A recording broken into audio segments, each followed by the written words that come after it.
Hello friends, आज के इस वीडियो में हम जानेंगे कि आखिरकार कैमकॉन जो ये शेयर है, ये जो स्टॉक है, क्यों नहीं परफॉर्म कर रहा है। क्या रीज़न है, कब तक गिरता हुआ दिखेगा। तो चलिए वीडियो को शुरू करते हैं और जानते हैं इसके बारे में। फर्स्ट ऑफ ऑल एक बार आप खुद की रिसर्च जरूर करें, क्योंकि वीडियो सिर्फ और सिर्फ एजुकेशनल पर्पज़ के लिए। यहाँ पे मैं कोई भी बाय सेल रिकमेंडेशन नहीं दे रहा हूँ, इसलिए खरीदना बेचने से पहले एक बार आप खुद की रिसर्च जरूर करें।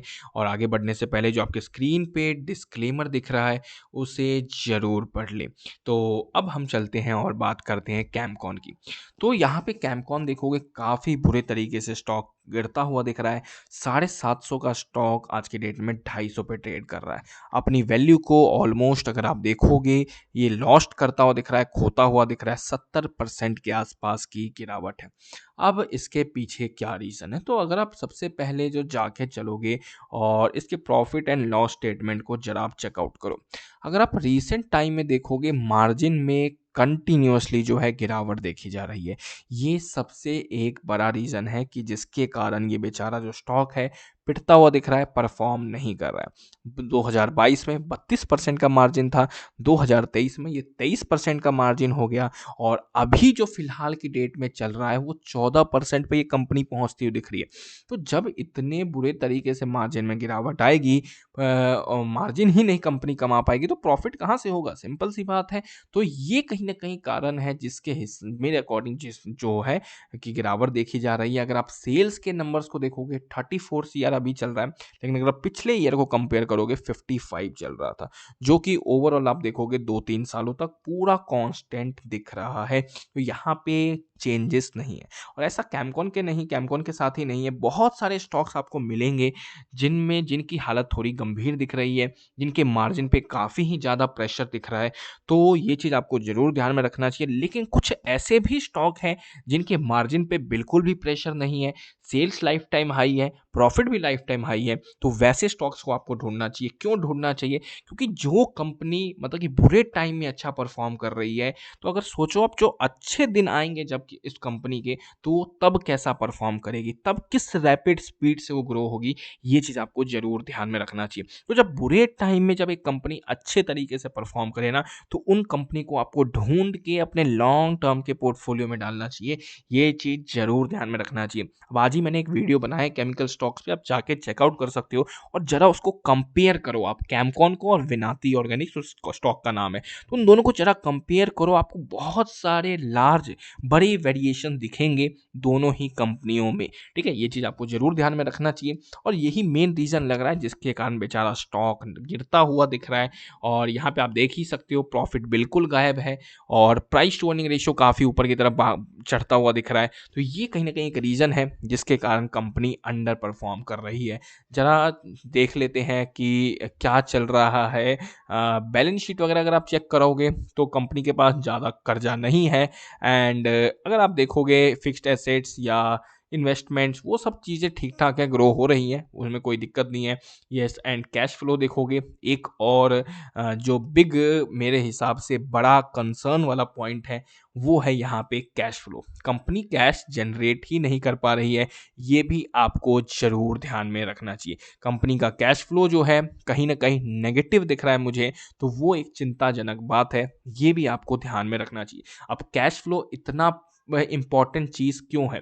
तो कैश फ्लो इतना इम्पॉर्टेंट इसलिए है, फॉर एग्जांपल कंपनी को कोई भी काम आता है, कोई भी इम्पॉर्टेंट वर्क आता है, बीच में कोई एक्सपेंशन प्लान है, तो उसके लिए सीधा बैंक के पास जाना पड़ेगा। अगर खुद का कंपनी के पास लोन पैसा नहीं है तो कैश फ्लो जो है यहाँ पे कहीं ना कहीं काफ़ी इंपॉर्टेंट हो जाता है।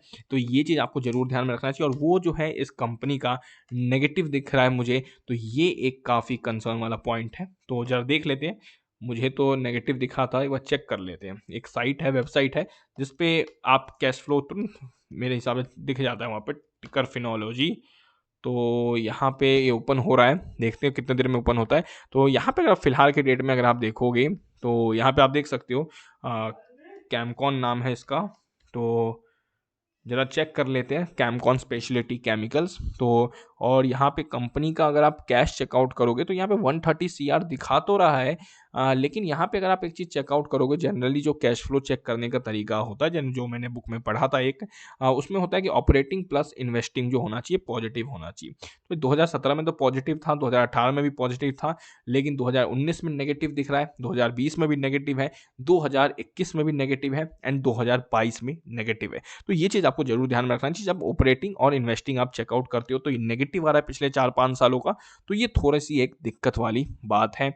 बाकी ये कुछ इंपॉर्टेंट पॉइंट्स हैं जो कि आपको ध्यान में रखना चाहिए। और नीचे और अगर आप जाओगे तो एफआईएस का इंटरेस्ट बिल्कुल भी नहीं है इस स्टॉक में, डीआईएस का इंटरेस्ट बिल्कुल भी नहीं है स्टॉक में, और पब्लिक भाई लोग जो हैं हमारे रिटेल इन्वेस्टर, उनका इंटरेस्ट काफ़ी ज़्यादा है।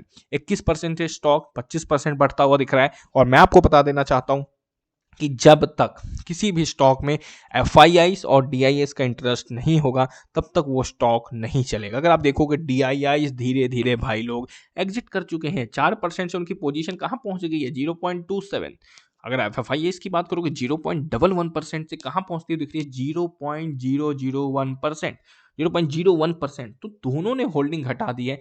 तो यहाँ पे ये भी कंसर्न वाला पॉइंट है। जब तक ये वापस नहीं आएंगे तब तक स्टॉक को ऊपर जाने में दिक्कत होगी। तो ये चीज़ आपको जरूर ध्यान में रखना चाहिए। तो ये कुछ इंपॉर्टेंट पॉइंट्स हैं जो कि मुझे एक नेगेटिव लग रही है। ठीक है, तो मैं तो यही बोलूंगा, जो बुरे टाइम में जब एक कंपनी अच्छी परफॉर्म करे तो उन कंपनियों के साथ आपको रहना चाहिए, क्योंकि जब अच्छे दिन आएंगे तो कंपनी काफ़ी तेजी से ग्रो होंगे। ये कहीं ना कहीं काफ़ी इंपॉर्टेंट होता है, तब बड़ा पैसा बनेगा आपका। तो अब चलते कैमकॉन का, अगर चार्ट पे बात करोगे तो चार्ट पे ये स्टॉक जो है इस एक ट्रेंड लाइन को फॉलो कर रहा है, और इसको फॉलो करते करते अभी तक गिरता हुआ दिख रहा है। जब तक इसे ब्रेक नहीं करेगा ये ऊपर नहीं जाने वाला। ठीक है, और फिलहाल के डेट में अगर डेली चार्ट देखूं तो डेली चार्ट जनरली हम स्मॉल टाइम फ्रेम ट्रेडिंग वगैरह के लिए यूज़ करते हैं, तो वहाँ पे तो ठीक ठाक है हालत, और वीकली पे भी ठीक है। लेकिन ये वो ट्रेंड लाइन कहीं ना कहीं काफ़ी इंपॉर्टेंट है, और अभी भी उस ट्रेंड लाइन के नीचे ही ट्रेड कर रहा है। ये चीज़ आपको जरूर ध्यान में रखनी चाहिए। तो मेरे हिसाब से मुझे ये कंपनी पसंद नहीं आ रही है फिलहाल के डेट में। ये अगर कुछ भी बदलाव होते हैं, एफआईआई टीआईस का इंटरेस्ट लौटता है और कुछ भी चेंजेस आते हैं, रिटेल इन्वेस्टर का थोड़ा पार्टिसिपेशन कम होता है, ठीक है, तो ये कहीं ना कहीं काफ़ी अच्छा रहेगा, और फिर इसमें हम ग्रोथ देख सकते हैं। यस, और उससे भी इंपॉर्टेंट है वो चीज़ें तो बाद की बात है, मार्जिन थोड़ा इंप्रूव हो तो वो और अच्छा रहेगा। ठीक है, तो ये चीज़ें आप फोकस करें, बाकी आपको जैसा अच्छा लगता है वैसा करें। Thank you for watching this video. और यही कुछ रीजंस है जिसके कारण ये स्टॉक गिरता हुआ दिख रहा है। Thank you.